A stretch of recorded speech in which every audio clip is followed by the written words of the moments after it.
Você já ouviu falar da loucura de Deus? O quê? Loucura de Deus? Louco é você de falar um negócio desse? Pode ser que essa seja a primeira reação de alguém que ouça essa expressão, loucura de Deus.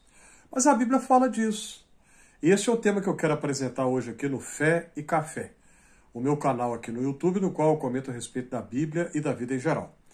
Antes de prosseguir, meu agradecimento a quem já se inscreveu. Por enquanto, já são 108 inscritos. Agradeço a todos vocês que fizeram isso. E se você, por acaso, está chegando agora e ainda não se inscreveu, eu peço que o faça e vou te agradecer também. De igual maneira, eu peço que curta, que comente, que compartilhe. Tudo isso vai me ajudar e eu fico muito grato. Mas e essa coisa que eu comecei aqui, loucura de Deus, que conversa estranha é essa? Muito bem, a Bíblia fala a respeito.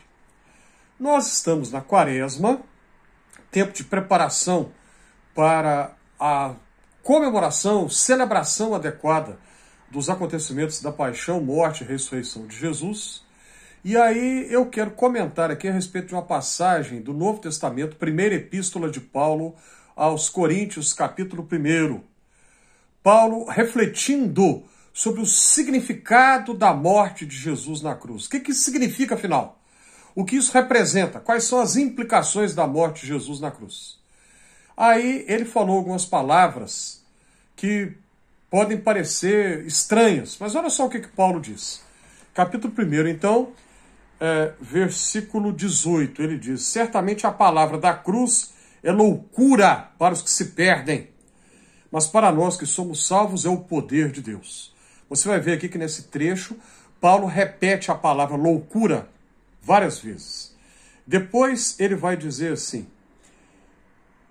tanto os judeus pedem sinais, como os gregos pedem sabedoria. Mas nós pregamos a Cristo crucificado, que é escândalo para os judeus, loucura para os gentios. A palavra gentio significa quem não é judeu, tá? No contexto da Bíblia. Mas para os que foram chamados, tanto judeus quanto gregos, judeus e não judeus, pregamos a Cristo, poder de Deus e sabedoria de Deus. Porque a loucura de Deus, é o que está escrito aqui, a loucura de Deus é mais sábia que a dos homens, e a fraqueza de Deus é mais forte do que a dos homens. A palavra que a Almeida, revista atualizada no Brasil, traduziu como loucura, no grego é moron. Eu não sei se é coincidência ou não, porque em inglês tem a palavra moron, que é uma ofensa, um insulto, um xingamento. Moron é um sinônimo mais ou menos de idiota, burro, estúpido, algo mais ou menos assim. Moron do grego. Se o moron do inglês vem do moron grego, eu não sei se veio ou se é mera coincidência. Mas enfim, essa é a palavra que Paulo usa aqui no grego. A ignorância ou a estupidez de Deus é mais sábia do que a dos homens. Porque Deus nos salva por Cristo. Nós não somos salvos pela nossa religiosidade, não somos salvos pela nossa moralidade, não somos salvos pelo nosso esforço, nossas boas obras. Somos salvos por aquilo que Deus fez por nós em Cristo. De que maneira? A morte de Jesus na cruz. Quando cremos, quando confiamos que Jesus assumiu a nossa culpa, o nosso pecado, morreu em nosso lugar, sofreu por nós. Parece que não faz sentido nenhum, não tem lógica. É isso que Paulo está dizendo. Para nós, humanamente falando, não tem lógica nenhuma. Mas quando nós cremos, quando nós confiamos, nós descobrimos que essa insensatez, essa loucura é que nos salva. A loucura de Deus é mais sábia que a sabedoria humana. Mais sábia que a sabedoria dos sábios, dos filósofos.